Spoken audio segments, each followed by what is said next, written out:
Let's talk about the book of Nehemiah. So, Nehemiah was the cupbearer to the king of Persia. And when he came to Judah, dun lang siya naging governor. So, in the book of Nehemiah, it discussed the events that took place while they are rebuilding the city. So, madami ang humadlang sa pagre-rebuild nila. To the point na natatakot na yung mga kasamahan ni Nehemiah, pati din siya.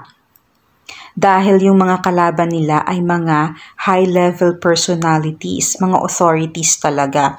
And those people, those high-level personalities, were sending letters and requests to the king para ipastop sila. Pero hindi nagpatinag si Nehemiah. He kept on reminding the people that he was with na God is with them. They don't need to be afraid. God is greater and more powerful than those personalities, than the authorities. Kaya sige lang sila sa paggawa, pag-rebuild ng city of Judah, and nag-succeed naman sila.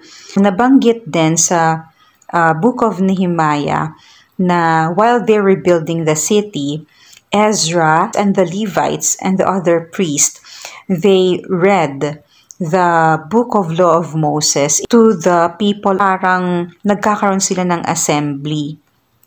Tapos binabasa nila, tinuturuan nila yung mga tao kung ano yung mga utos ni God. So nung nalaman nila yung mga dapat palang ginagawa, nag-start na din sila na gawin ulit yung mga feasts na ginagawa ng mga tao noong panahon ni Moses. Kaya natuwa si God sa kanila. Thank you po for watching. God bless you. God bless us po.